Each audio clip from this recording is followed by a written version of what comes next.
privilege and the distinct honor to present to you the President of the United States.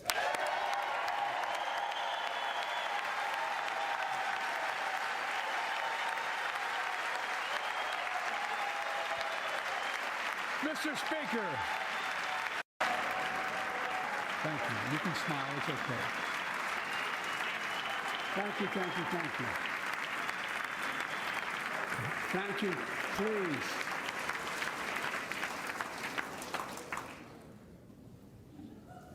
Mr. Speaker, Madam Vice President, our First Lady and Second Gentleman, good to see you guys up there. Members of Congress.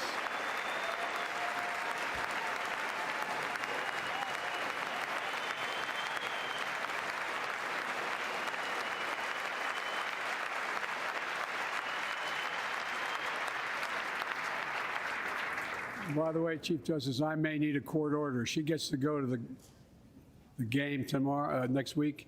I have to stay home. Got to work something out here.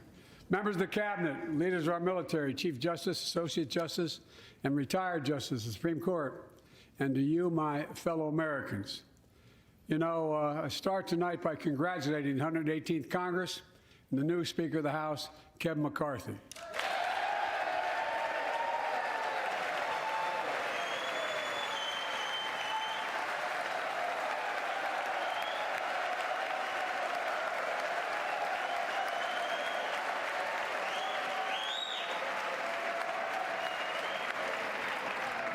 Speaker, I don't want to ruin your reputation, but I look forward to working with you.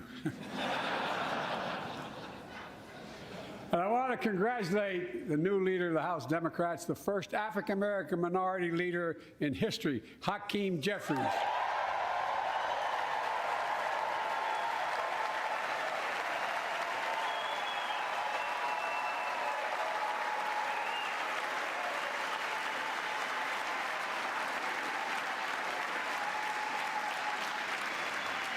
He won in spite of the fact I campaigned for him. Congratulations to the longest-serving leader in the history of the United States Senate, Mitch McConnell. Where are you, Mitch?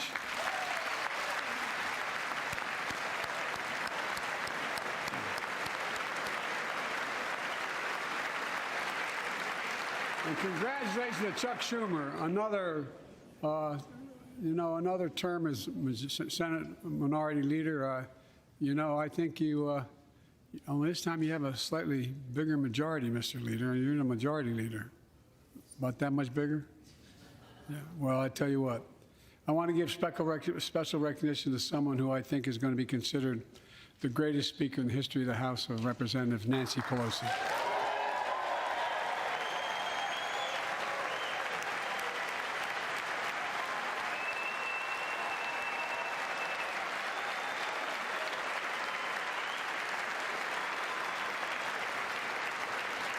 Folks, the story of America is a story of progress and resilience, of always moving forward, of never, ever giving up. It's a story unique among all nations. We're the only country that has emerged from every crisis we've ever entered stronger than we got into it. Look, folks, that's what we're doing again. 2 years ago, the economy was reeling. I stand here tonight after we've created, with the help of many people in this room, 12 million new jobs, more jobs created in 2 years than any president has created in 4 years, because of you all, because of the American people. 2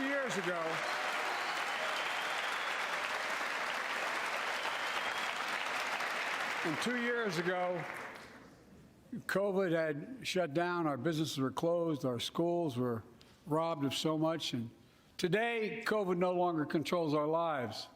And 2 years ago, democracy faced its greatest threats in the Civil War. And today, though bruised, our democracy remains unbowed and unbroken.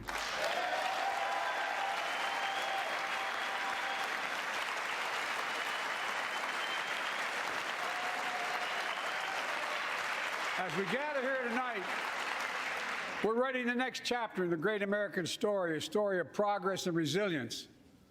When world leaders ask me to define America, and they do, believe it or not, I can define it in one word, and I mean this: possibilities. We don't think anything is beyond our capacity. Everything is a possibility. You know, we're often told that Democrats and Republicans can't work together. But over the past 2 years, we've proved the cynics and naysayers wrong. Yes, we disagreed plenty. And yes, there were times when Democrats went alone. But time and again, Democrats and Republicans came together to defend a stronger and safer Europe. You came together to pass once-in-a-generation infrastructure law, building bridges connecting our nation and our people. We came together to pass the most significant law ever, helping victims exposed to toxic burn pits. And in fact,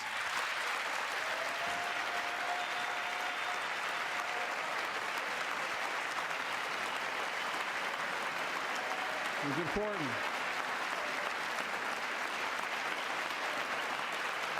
And in fact, I signed over 300 bipartisan pieces of legislation since becoming president, from reauthorizing the Violence Against Women Act, the Electoral Count Reform Act, the Respect for Marriage Act that protects the right to marry the person you love. And to my Republican friends, if we could work together the last Congress, there's no reason we can't work together and find consensus on important things in this Congress as well. I think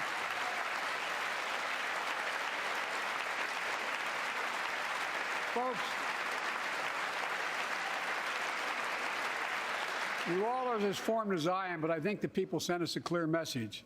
Fighting for the sake of fighting, power for the sake of power, conflict for the sake of conflict gets us nowhere.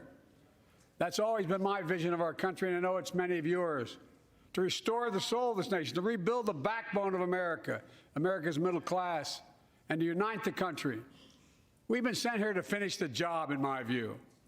For decades, the middle class has been hollowed out in more than, and not one administration, but for a long time. Too many good-paying manufacturing jobs move overseas. Factories closed down. Once thriving cities and towns that many of you represent became shadows of what they used to be.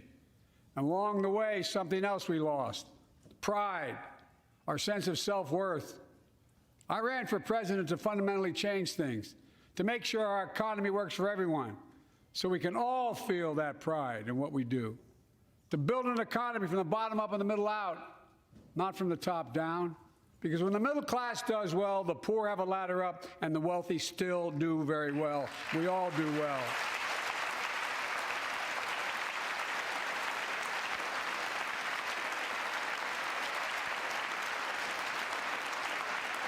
I know a lot of you always kid me for always quoting my dad, but my dad used to say, Joey, a job's about a lot more than a paycheck. He really would say this. It's about a lot more than a paycheck. It's about your dignity. It's about respect. It's about being able to look your kid in the eye and say, honey, it's going to be okay, and mean it. Well, folks, so let's look at the results. We're not finished yet by any stretch of the imagination, but unemployment rate is at 3.4%, a 50-year low. A near record unemployment. Near record unemployment for Black and Hispanic workers. We've already created, your help, 800,000 good-paying manufacturing jobs, the fastest growth in 40 years. And where is it written? Where is it written that America can't lead the world in manufacturing? And I don't know where that's written. For too many decades, we imported projects and exported jobs. Now, thanks to what you've all done, we're exporting American products and creating American jobs. Folks, inflation has been a global problem because the pandemic disrupted our supply chains, and Putin's unfair and brutal war in Ukraine disrupted energy supplies as well as food supplies, blocking all that grain in Ukraine. But we're better positioned than any country on earth right now. But we have more to do. But here at home, inflation is coming down. Here at home, gas prices are down $1.50 from their peak. Food inflation is coming down, not fast enough, but coming down. Inflation has fallen every month for the last 6 months, while take-home pay has gone up. Additionally, over the last 2 years, a record 10 million Americans applied to start new businesses. 10 million. And by the way,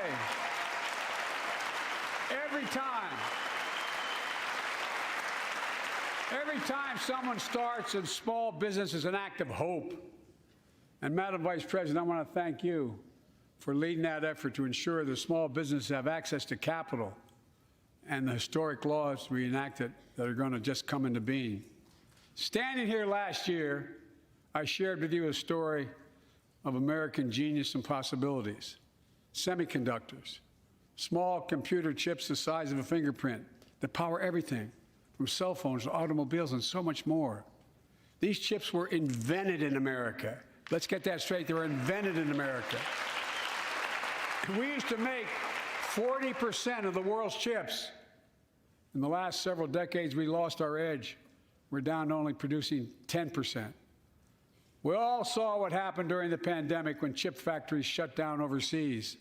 Today's automobiles need 3,000 chips, each of those automobiles. But American automobiles couldn't make enough cars because there weren't enough chips.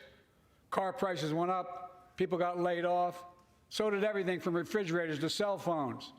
We can never let that happen again. That's why we came together to pass the Bipartisan Chips and Science Act.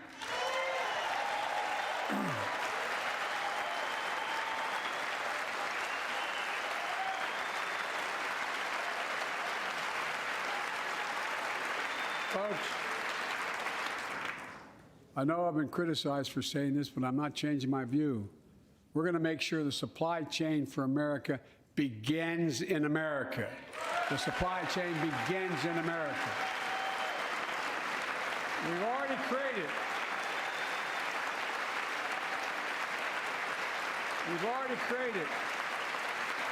800,000 new manufacturing jobs without this law, before the law kicks in. With this new law, we're going to create hundreds of thousands of new jobs across the country. And I mean all across the country, throughout not just the coast, but through the middle of the country as well. That's going to come from companies that have announced more than $300 billion in investment in American manufacturing over the next few years. Outside of Columbus, Ohio, Intel is building semiconductor factories on 1,000 acres, literally a field of dreams. It's going to create 10,000 jobs, that one investment, 7,000 construction jobs, 3,000 jobs in those factories once they're finished. They call them factories. Jobs paying an average of $130,000 a year, and many do not require a college degree.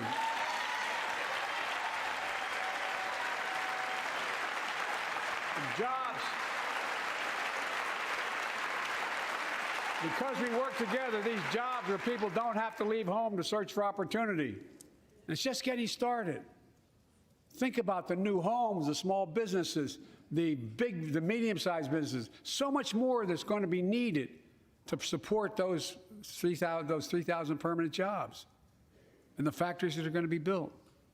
Talk to mayors and governors, Democrats and Republicans, and they'll tell you what this means for their communities.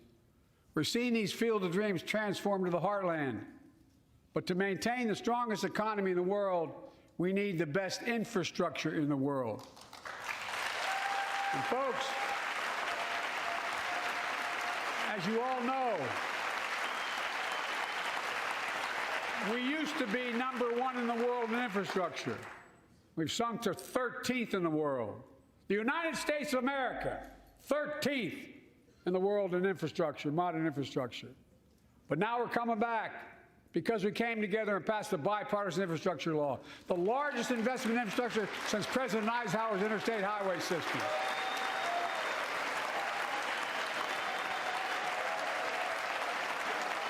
And folks,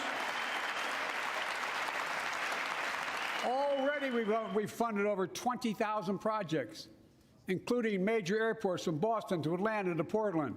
Projects that are going to put thousands of people to work rebuilding our highways, our bridges, our railroads, our tunnels, ports, airports, clean water, high-speed internet, all across America.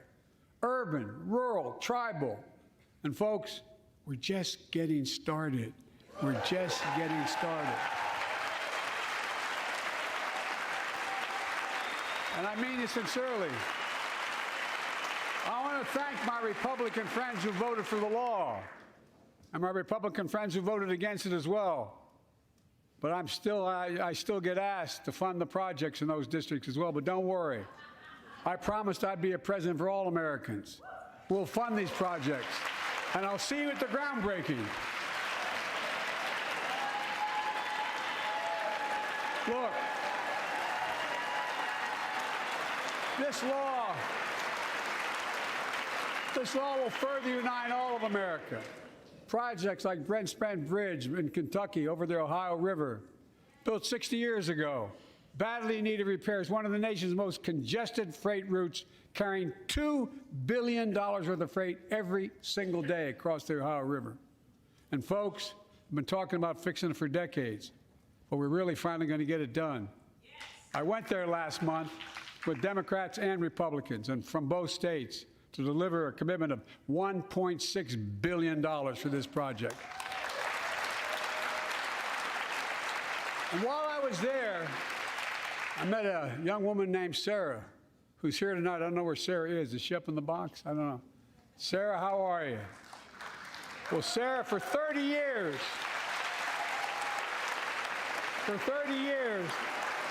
I learned, she told me she'd been a proud member of the Iron Workers Local 44, known as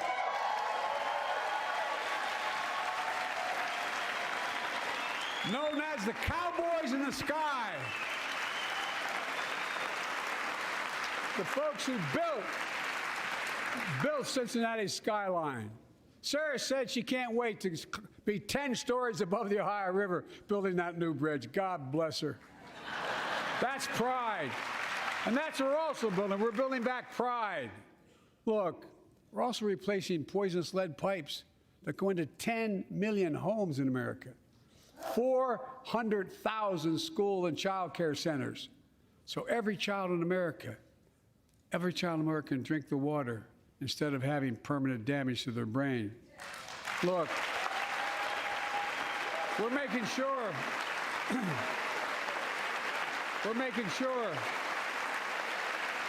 that every community in America has access to affordable high-speed internet. No parent should have to drive by McDonald's parking lot to help them do their homework online with their kids, which many thousands were doing across the country. And when we do these projects, and again I get criticized for this, but I make no excuses for it, we're going to buy American. We're going to buy America. Folks,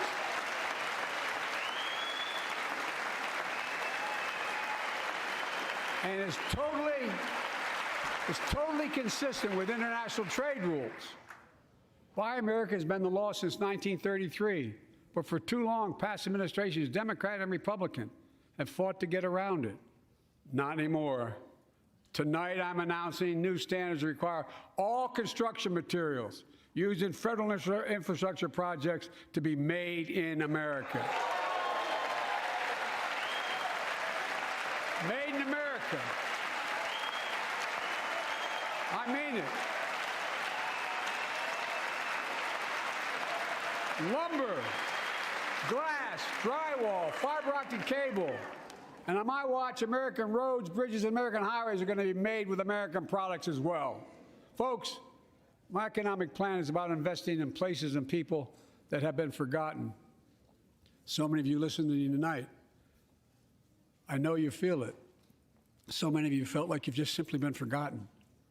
Amid the economic upheaval of the past 4 decades, too many people have been left behind and treated like they're invisible. Maybe that's you watching from home. Remember the jobs that went away. You remember them, don't you? The folks at home remember them. You wonder whether the path even exists anymore for your children to get ahead without having to move away. Well, that's why I get that. That's why we're building an economy where no one's left behind. Jobs are coming back. Pride is coming back because choices we made in the last several years. You know, this is, in my view, a blue-collar blueprint to rebuild America and make a real difference in your lives at home. For example, too many of you lay in bed at night like my dad did, staring at the ceiling, wondering what in God's name happens if your spouse gets cancer, or your child gets deadly ill, or something happens to you. What are you going to get money to pay for those medical bills? Or are you going to have to sell the house or try to get a second mortgage on it? I get it. I get it. With the Inflation Reduction Act that I signed into law, we're taking on powerful interests to bring healthcare costs down so you can sleep better at night with more security. You know, we pay more for prescription drugs than any nation in the world. Let me say it again. We pay more for prescription drugs than any major nation on earth. For example, 1 in 10 Americans has diabetes. Many of you in this chamber do, and in the audience. But every day, millions need insulin to control their diabetes so they can literally stay alive. Insulin's been around for over 100 years. The guy who invented it didn't even patent it because he wanted it to be available for everyone. It cost the drug companies roughly $10 a vial to make that insulin. Package it and all, you may get up to $13. But Big Pharma has been unfairly charging people hundreds of dollars, $400 to $500 a month, making record profits. Not anymore. Not anymore.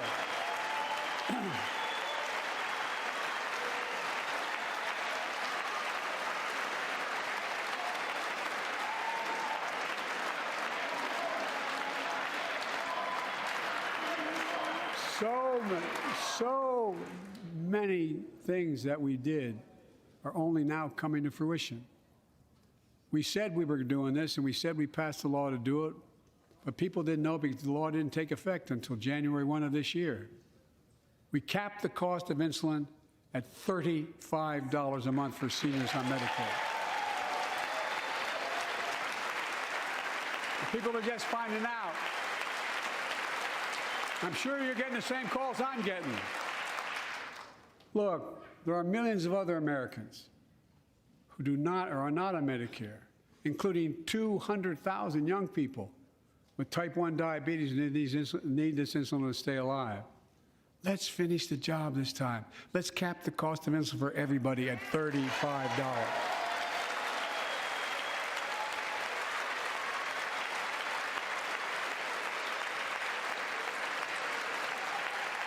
Folks, and Big Pharma is still going to do very well, I promise you all. I promise you they're going to do very well. This law also caps and won't even go into effect until 2025. Costs, out-of-pocket drug costs for seniors on Medicare at a maximum of $2,000 a year. You don't have to pay more than $2,000 a year, no matter how much your drug costs are. Because you know why? You all know it. Many of you, like many in my family, have cancer. You know the drugs can range from $10,000, $11,000, $14,000, $15,000 for the cancer drugs. And if drug prices rise faster than inflation, drug companies are going to have to pay Medicare back the difference. And we're finally giving Medicare the power to negotiate drug prices. Bringing down prescription drug costs doesn't just save seniors money, it cuts the federal deficit by billions of dollars, by hundreds of billions of dollars. Because these prescription drugs are drugs purchased by Medicare to keep their commitment to the seniors. Well, guess what? Instead of paying $400 or $500 a month, you're paying $15. That's a lot of savings for the federal government. And by the way, why wouldn't we want that? Now, some members here are threatening, and I know it's not an official party position, so I'm not going to exaggerate, but threatening to repeal the Inflation Reduction Act. As my coach, that's okay, that's fair. As my football coach used to say, lots of luck in your senior year.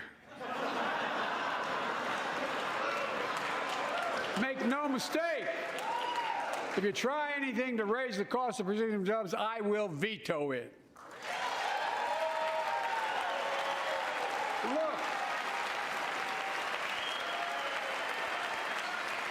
I'm pleased to say that more Americans have health insurance now than ever in history. A record 16 million people are enrolled in the Affordable Care Act. And thanks to the law I signed last year, saving millions, or saving $800 a year on their premiums. And by the way, that law was written and the benefit expires in 2025. So my plea to some of you, at least in this audience, let's finish the job and make these savings permanent. Expand coverage of Medicaid.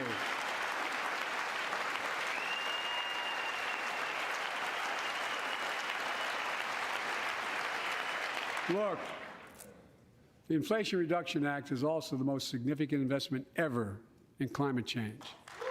Ever. Lowering utility bills, creating American jobs, leading the world to a clean energy future. I visited the devastating aftermath of record floods, droughts, storms, and wildfires from Arizona to Mexico to all the way up to the Canadian border. More timber has been burned, as I've observed from helicopters, than the entire state of Missouri. And we don't have global warming? Not a problem. In addition to emergency recovery, from Puerto Rico to Florida to Idaho, we're rebuilding for the long term. New electric grids that are able to weather major storms and not prevent those forest fires. Roads and water systems withstand the next big flood. Clean energy to cut pollution and create jobs in communities often left behind. We're going to build 500,000 electric vehicle charging stations installed across the country by tens of thousands of IBEW workers. And we're helping families save more than $1,000 a year with tax credits to purchase electric vehicles and efficient appliances, energy-efficient appliances. Historic conservation efforts to be responsible stewards of our land. Let's face reality. The climate crisis doesn't care if you're in a red or blue state. It's an existential threat.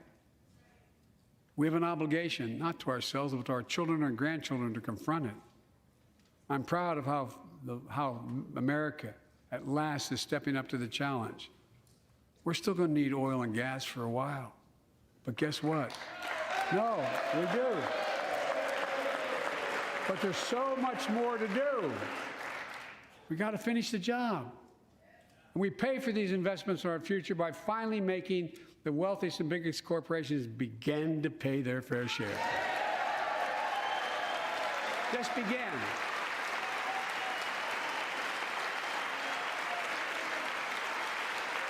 Look, I'm a capitalist. I'm a capitalist, but pay your fair share. I think a lot of you at home agree with me and many people that you know. The tax system is not fair. It is not fair.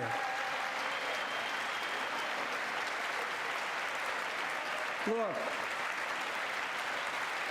the idea that in 2020, 55 of the largest corporations in America, the Fortune 500, made $40 billion in profits and paid zero in federal taxes?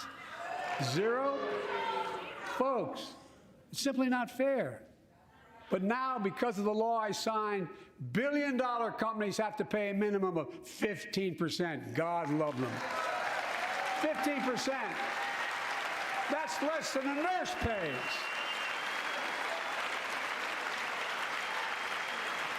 And let me be crystal clear. I said at the very beginning, under my plans, as long as I'm president, nobody earning less than $400,000 will pay an additional penny in taxes. Nobody, not one penny.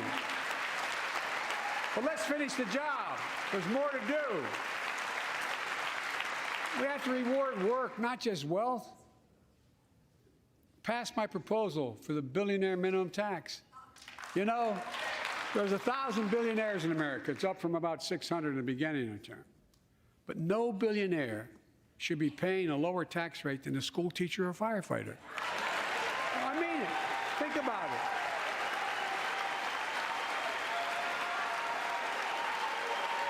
I mean, look.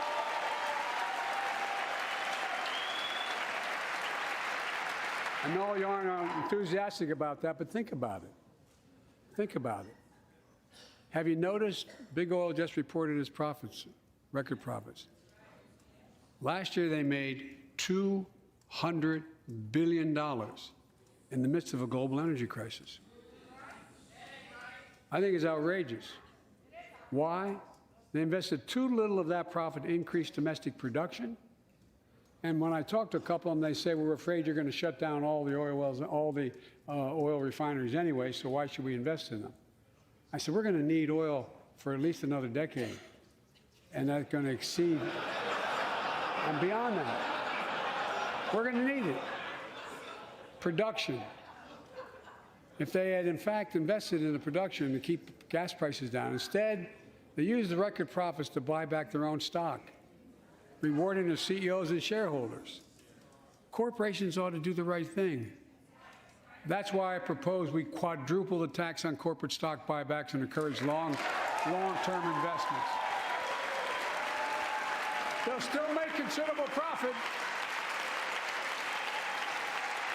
Let's finish the job and close the loopholes that allow very wealthy to avoid paying their taxes. Instead of cutting the number of audits for wealthy taxpayers, I just signed a law to reduce the deficit by $114 billion by cracking down on wealthy tax cheats.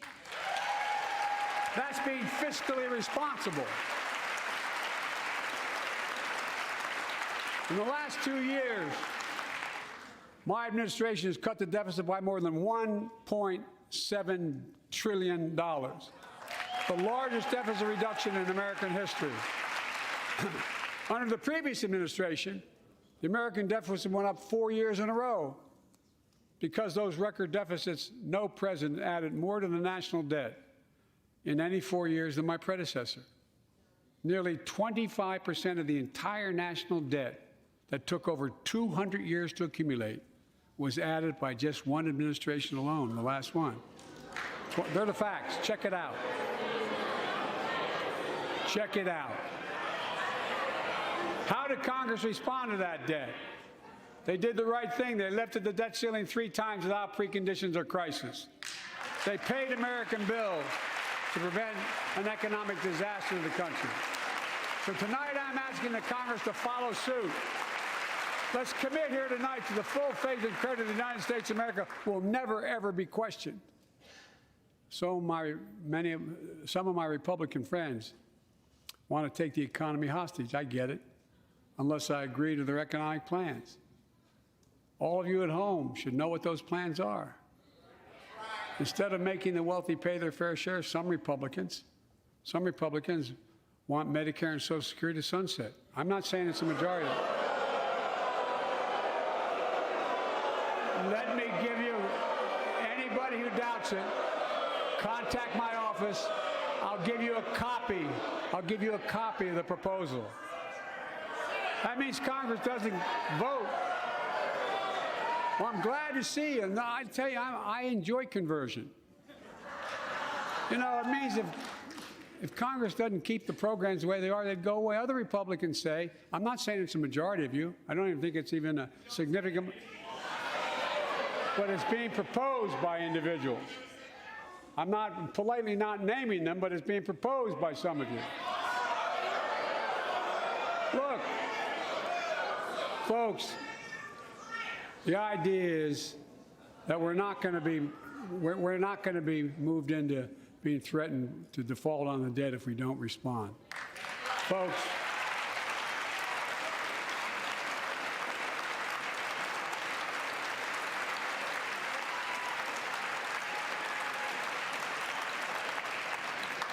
Folks, as we all apparently agree, Social Security and Medicare is off the books now, right? They're not to be spent. All right. I'm ready. We got unanimity.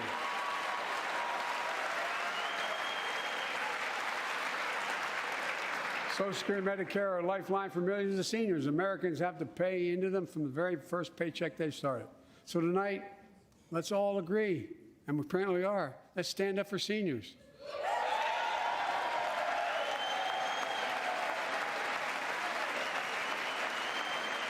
Stand up and show them. We will not cut Social Security. We will not cut Medicare.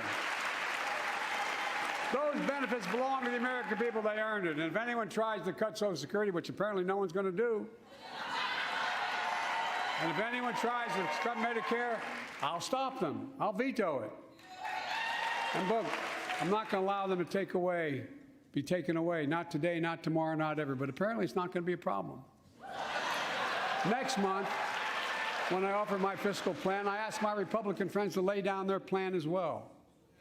I really mean it. Let's sit down together and discuss our mutual plans together. Let's do that.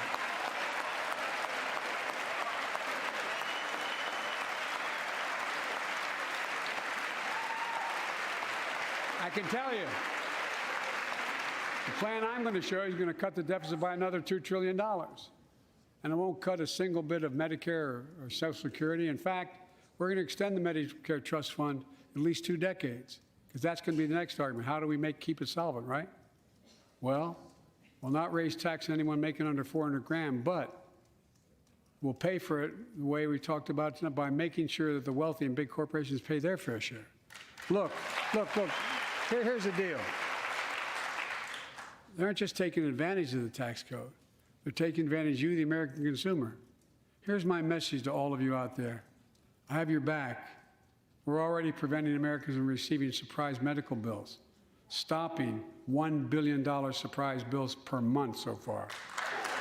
We're protecting seniors' life savings by cracking down on nursing homes that commit fraud, endanger patient safety, prescribe drugs that are not needed. Millions of Americans can now save thousands of dollars because they can finally get a hearing aid over the counter without a prescription. Look, capitalism without competition is not capitalism. It's extortion. It's exploitation.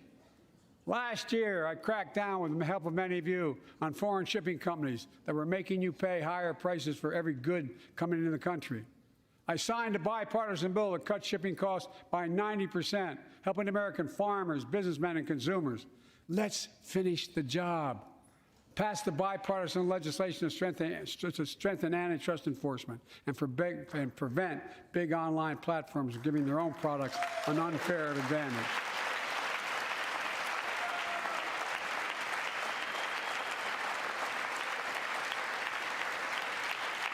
My administration is also taking on junk fees, those hidden surcharges too many companies use to make you pay more. For example, we're making airlines show you the full ticket price up front, refund your money if your flight is canceled or delayed. We've reduced exorbitant bank overdrafts by saving consumers more than $1 billion a year. We're cutting credit card late fees by 75%, from $30 to $8. Look, junk fees may not matter to the very wealthy, but they matter to most other folks in homes like the one I grew up in, like many of you did. They add up to hundreds of dollars a month. They make it harder for you to pay your bills or afford that family trip. I know how unfair it feels when a company overcharges you and gets away with it. Not anymore. We've written a bill to stop it all. It's called the Junk Fee Prevention Act. We're going to ban surprise resort fees that hotels charge on your bill. Those fees can cost you up to $90 a night at hotels that aren't even resorts. The idea that cable, internet, and cell phone companies can charge you $200 or more if you decide to switch to another provider. Give me a break. We can stop service fees on tickets to concerts and sporting events and make companies disclose all the fees up front. And we'll prohibit airlines from charging $50 round trip for a family just to be able to sit together. Baggage fees are bad enough. Airlines can't treat your child like a piece of baggage. Americans are tired of being. We're tired of being played for suckers. So pass the Junk Fee Prevention Act so companies stop ripping us off. For too long, workers have been getting stiffed, but not anymore. We're beginning to restore the dignity of work. For example, I should have known this, but I didn't until 2 years ago. 30 million workers have to sign non-compete agreements for the jobs they take. 30 million. So a cashier at a burger place can't walk across town and take the same job at another burger place and make a few bucks more. It just changed. But they just changed it because we exposed it. That was part of the deal, guys. Look it up. But not anymore. We're banning those agreements, so companies have to compete for workers and pay them what they're worth.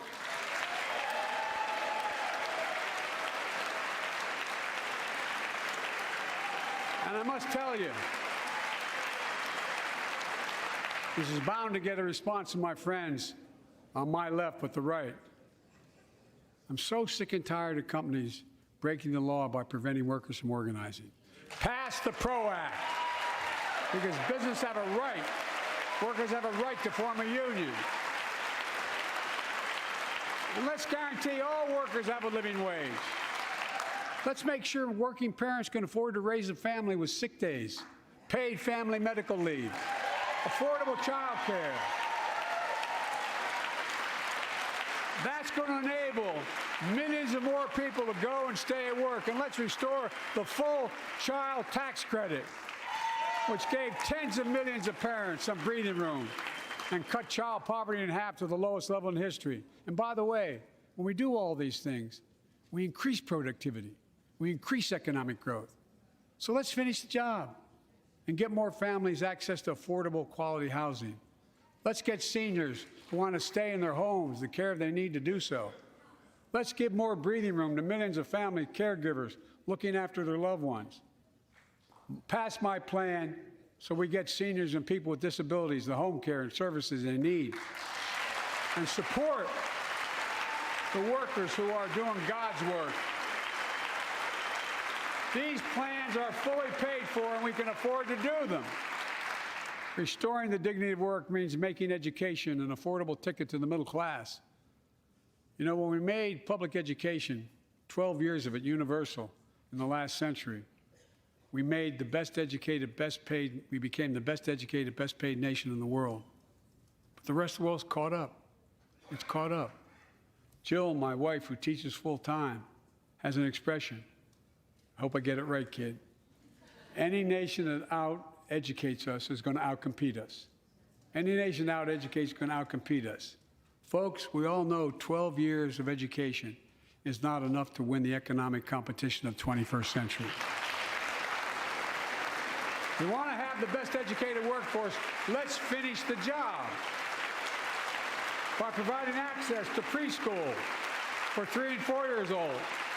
Studies show that children who go to preschool are nearly 50% more likely to finish high school and go on to earn a 2- or 4-year degree, no matter their background they came from. Let's give public school teachers a raise.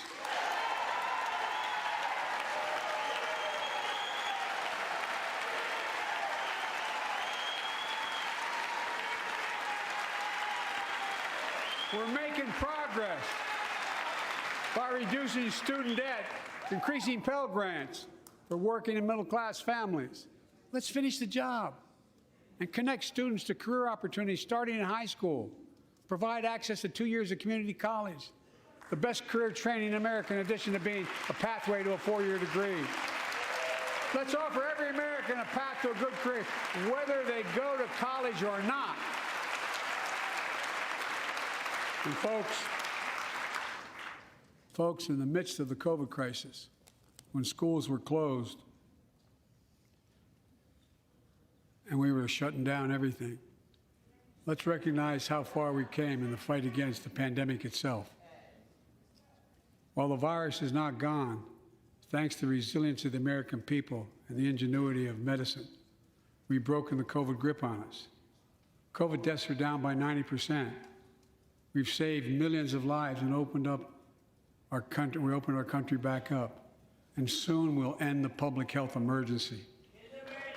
But that's called a public health emergency. But we'll remember the toll and pain that's never going to go away. More than 1 million Americans lost their lives to COVID. 1 million. Families grieving. children orphaned, empty chairs at the dining room table constantly reminding you that she used to sit there. Remembering them, we remain vigilant. We still need to monitor dozens of variants and support new vaccines and treatments. So Congress needs to fund these efforts and keep America safe. And as we emerge from this crisis stronger, we're also got to double down on prosecuting criminals who stole relief money meant to keep workers and small businesses afloat.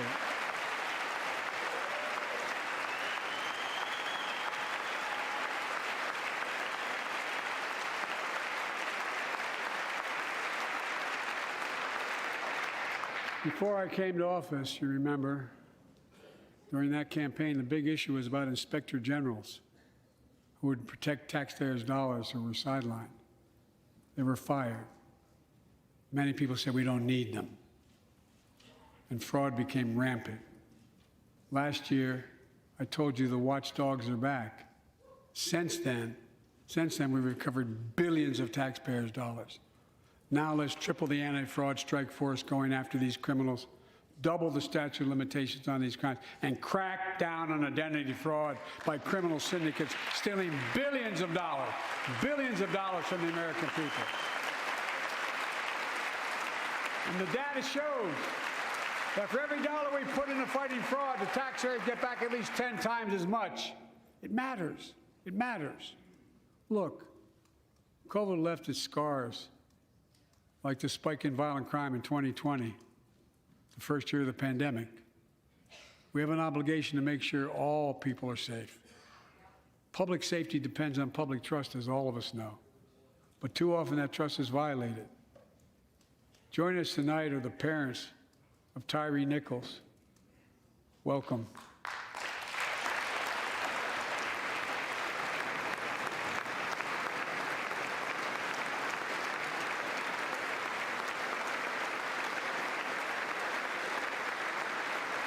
We had to bury Tyree last week. As many of you personally know, there's no words to describe the heartache or grief of losing a child. But imagine if you lost that child at the hands of the law. Imagine having to worry whether your son or daughter came home from walking down the street, or playing in the park, or just driving a car. Most of us in here have never had to have the talk that brown and black parents have had to have with their children. Bo, Hunter, Ashley, my children, I never had to have the talk with them. I never had to tell them if a police officer pulls you over, turn your interior lights on right away. Don't reach for your license. Keep your hands on the steering wheel. Imagine having to worry like that every single time your kid got in a car. Here's what Tyree's mother shared with me when I spoke to her. When I asked her how she finds the courage to carry on and speak out. The faith of God, she said her son was, quote, a beautiful soul, and something good will come of this. Imagine how much courage and character that takes. It's up to us, to all of us. We all want the same thing. Neighborhoods free of violence. Law enforcement who earns the community's trust. Just as every cop, when they pin on that badge in the morning, has a right to be able to go home at night, so does everybody else out there. Our children have a right to come home safely. Equal protection under the law is a covenant we have with each other in America. We know police officers put their lives on the line every single night and day. And we know we ask them in many cases to do too much, to be counselors, social workers, psychologists, responding to drug overdoses, mental health crises, and so much more. In one sense, we ask much too much of them. I know most cops and their families are good, decent, honorable people, the vast majority. But they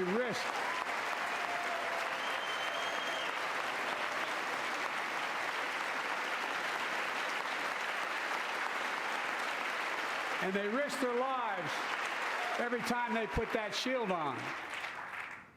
But what happened to Tyree in Memphis happens too often. We have to do better. Give law enforcement the real training they need. Hold them to higher standards. Help them succeed in keeping us safe. We also need more first responders and professionals to address the growing mental health, substance abuse challenges. More resources to reduce violent crime and gun crime. More community intervention programs. More investment in housing, education, and job training. All this can help prevent violence in the first place. And when police officers or police departments violate the public trust, they must be held accountable.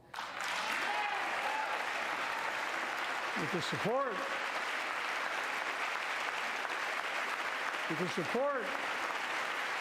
of the families of victims, civil rights groups, and law enforcement, I signed an executive order for all federal officers, banning chokeholds, restricting no-knock warrants, and other key elements of the George Floyd Act.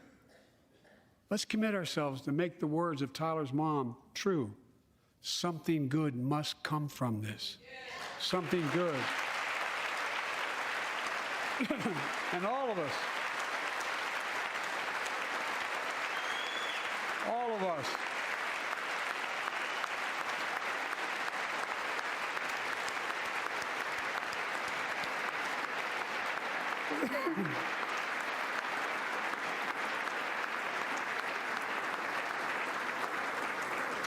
folks, it's difficult, but it's simple. All of us in this chamber, we need to rise to this moment. We can't turn away. Let's do what we know in our hearts that we need to do. Let's come together to finish the job on police reform. Do something. Do something. That was the plea of parents who lost their children in Uvalde. I met with every one of them. Do something about gun violence. Thank God. Thank God we did. Passing the most sweeping gun safety law in 3 decades. That includes things like that the majority of responsible gun owners already support. Enhanced background checks for 18 to 21 years old. Red flag laws, keeping guns out of the hands of people who are a danger to themselves and others. But we know our work is not done. Joining us tonight is Brandon Say, a 26-year-old hero. Brandon put his college dreams on hold to be at his mom's side. His mom's side when she was dying from cancer. And Brandon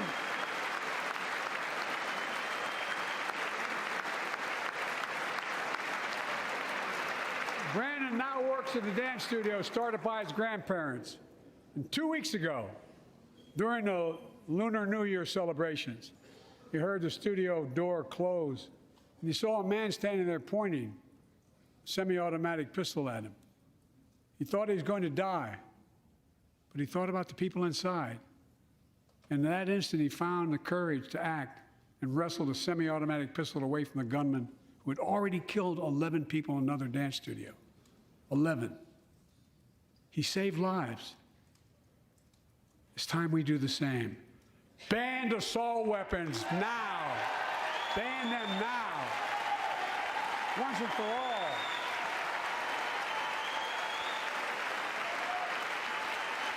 I led the fight to do that in 1994. And in 10 years, that ban was law and mass shootings went down.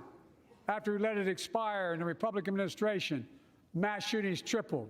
Let's finish the job and ban these assault weapons. And let's also come together on immigration. Make it a bipartisan issue once again.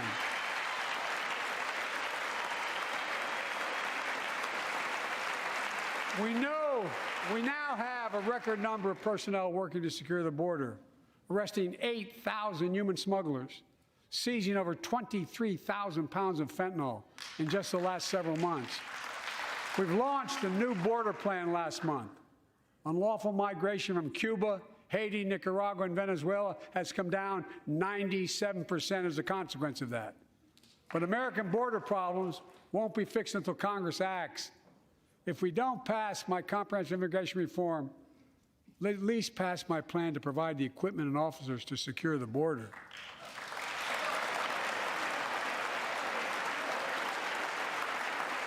And a pathway to citizenship for dreamers, those on temporary status, farm workers, essential workers. Here in the People's House, it's our duty to protect all the people's rights and freedoms. Congress must restore the right and the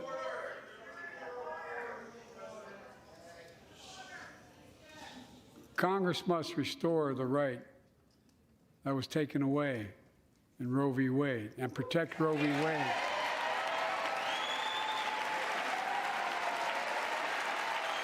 Give every woman a consular right. The Vice President and I are doing everything to protect access to reproductive health care and safeguard patient safety. But already more than a dozen states are enforcing extreme abortion bans. Make no mistake about it. If Congress passes a national ban, I will veto it. But let's also pass the Bipartisan Equality Act to ensure LGBTQ Americans, especially transgender young people, can live with safety and dignity. Our strength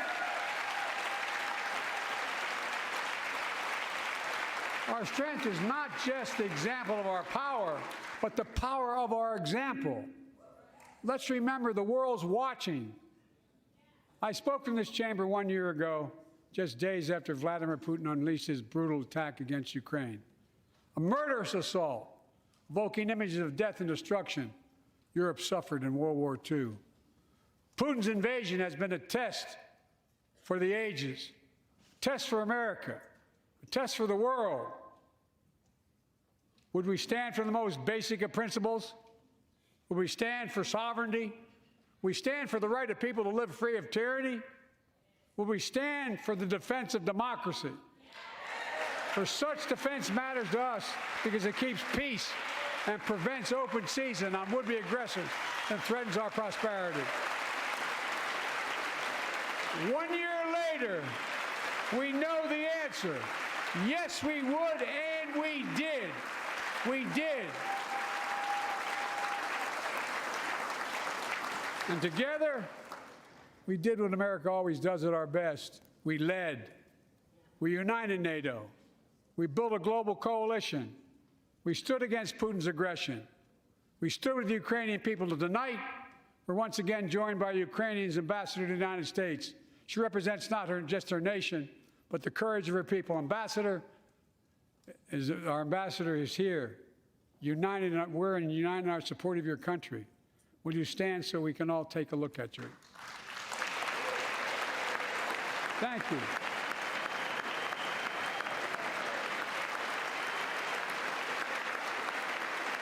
Because we're going to stand with you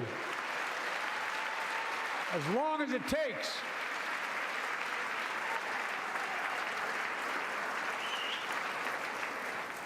Our nation is working for more freedom, more dignity, more peace, not just in Europe, but everywhere. Before I came to office, the story was about how the People's Republic of China was increasing its power and America was failing in the world. Not anymore. We made clear, and I made clear in my personal conversations, which have been many, with President Xi, that we seek competition, not conflict. But I will make no apologies that we're investing to make America stronger, investing in American innovation and industries that will define the future that China intends to be dominating, investing in our alliances and working with our allies to protect advanced technologies so they will not be used against us, modernizing our military to safeguard stability and deter aggression. Today, we're in the strongest position in decades to compete with China or anyone else in the world. Anyone else in the world. And I'm committed.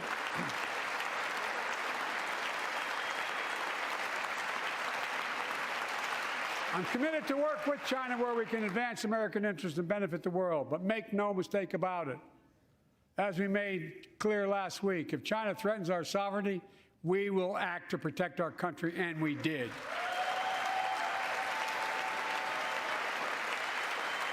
Look, let's be clear.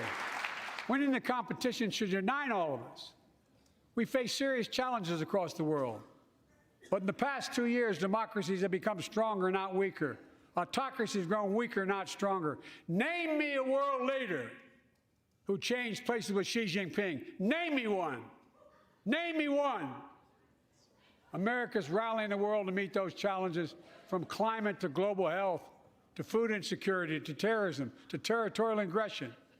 Allies are stepping up, spending more, and doing more. Look, the bridges we're forming between partners in the Pacific and those in the Atlantic, and those who bet against America are learning how wrong they are.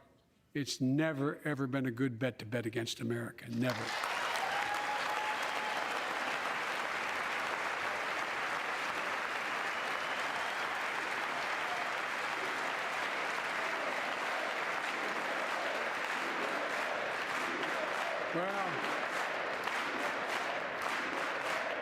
Well, when I came to office, most assured that bipartisanship assumed was impossible, but never believed it.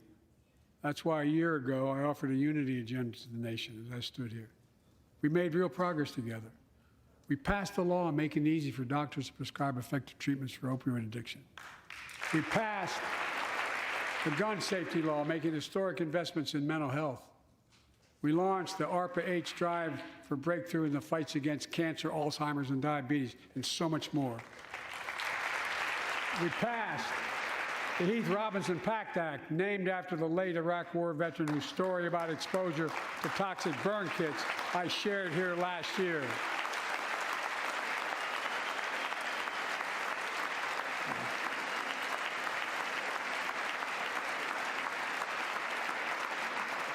I understand something about those burn pits, but there's so much more to do. We can do it together. Joining us tonight is a father named Doug from Newton, New Hampshire. He wrote Jill, my wife, a letter, and me as well, about his courageous daughter, Courtney. A contagious laugh, his sister's best friend, her sister's best friend. He shared a story all too familiar to millions of Americans and many of you in the audience. Courtney discovered pills in high school. It spiraled into addiction and eventually death from a fentanyl overdose.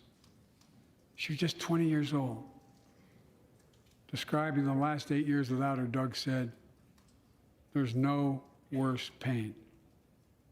Yet their family has turned pain to purpose, working to end the stigma and change laws.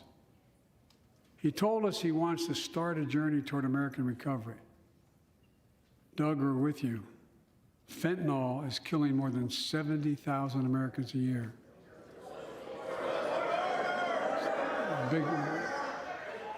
You got it.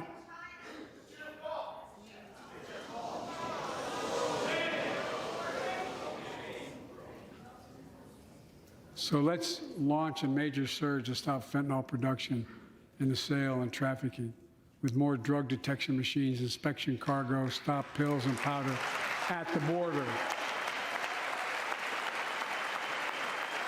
Working with couriers like FedEx to inspect more packages for drugs. Strong penalties to crack down on fentanyl trafficking. Second, let's do more on mental health, especially for our children. When millions of young people are struggling with bullying, violence, trauma, we give them greater access to mental health care at their schools. We must finally hold social media companies accountable for experimenting they're doing running children for profit. And it's time to pass bipartisan legislation to stop big tech from collecting personal data on our kids and teenagers online. Ban targeted advertising to children and impose stricter limits on the personal data that companies collect on all of us. Third, let's do more to keep this nation's one truly sacred obligation, to equip those we send into harm's way and care for them and their families when they come home. Job training, job placement for veterans and their spouses as they come to return to civilian life. Helping veterans afford the rent because no one should be homeless in America, especially someone who served the country.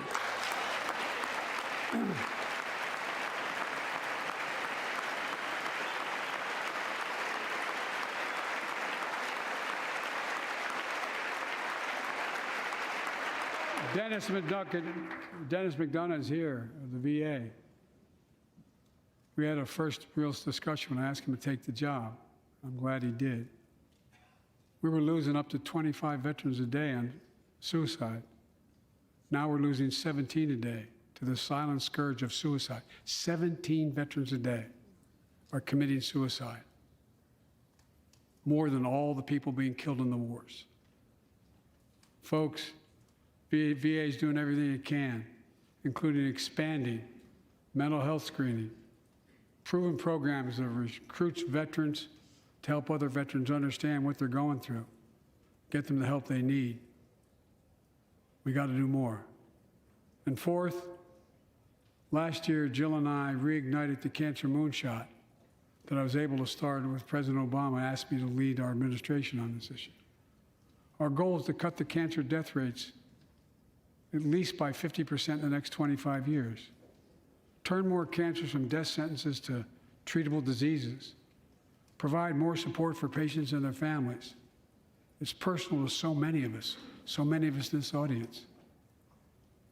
Joining us are Morris and Candice, an Irishman and the daughter of immigrants from Panama.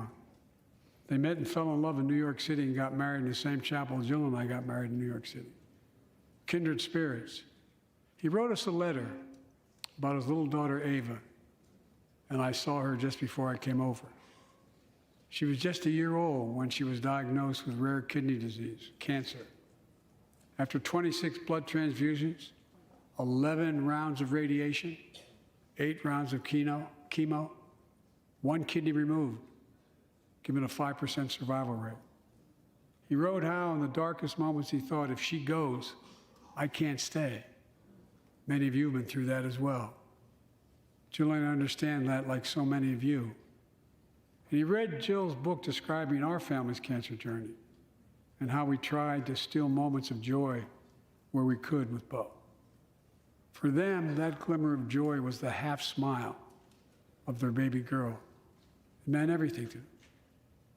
They never gave up hope. Little Ava never gave up hope. She turns 4 next month. They just found out Ava's beating the odds, is on her way to being cured of cancer. And she's watching from the White House tonight if she's not asleep already. For the lives we can save.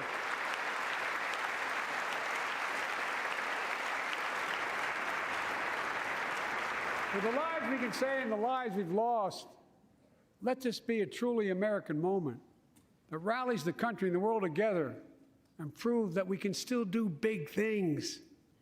20 years ago, under the leadership of President Bush and countless advocates and champions, he undertook a bipartisan effort through PEPFAR to transform the global fight against HIV/AIDS. It's been a huge success. He thought big. He thought large. He moved. I believe we can do the same thing with cancer.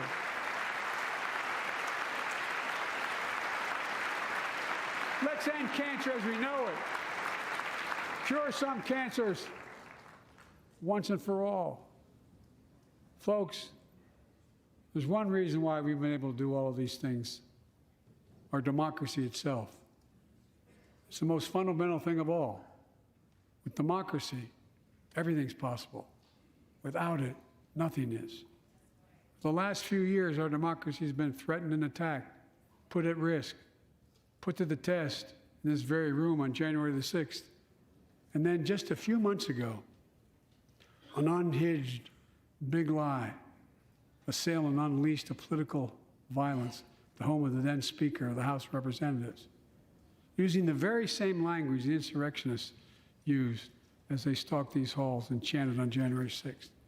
Here tonight in this chamber is a man who bears the scars of that brutal attack, but is as tough and as strong, as resilient as they get. My friend Paul Pelosi. Paul, stand up.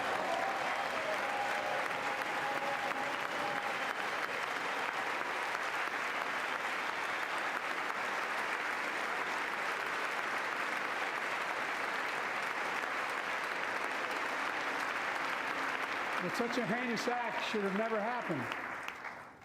We must all speak out. There's no place for political violence in America. We have to protect the right to vote, not suppress the fundamental right. Honor the results of our elections, not subvert the will of the people. We have to uphold the rule of law and restore trust in our institutions of democracy.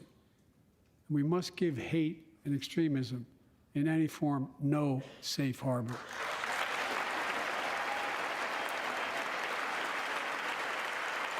Democracy must not be a partisan issue. It's an American issue. Every generation of Americans has faced a moment where they have been called to protect our democracy, defend it, stand up for it. And this is our moment. My fellow Americans, we meet tonight at an inflection point, one of those moments that only a few generations ever face, where the direction we now take is going to decide the course of this nation for decades to come. We're not bystanders of history. We're not powerless before the forces that confront us. It's within our power of we, the people. We're facing the test of our time. We have to be the nation we've always been at our best, optimistic, hopeful, forward-looking. A nation that embraces light over dark, hope over fear, unity over division, stability over chaos. We have to see each other not as enemies, but as fellow Americans. We're good people. The only nation in the world built on an idea, the only one.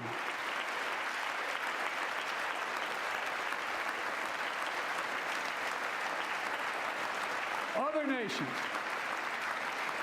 are defined by geography, ethnicity, but we're the only nation based on an idea that all of us, every one of us, is created equal in the image of God.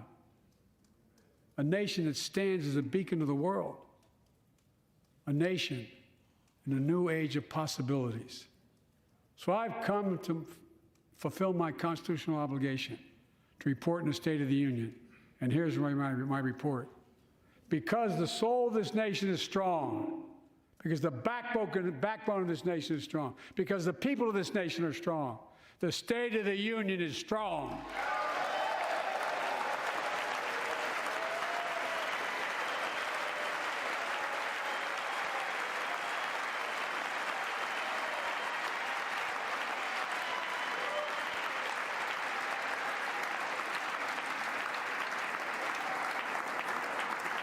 I'm not new to this place. I stand here tonight having served as long as about any one of you have ever served here. But I've never been more optimistic about our future, about the future of America.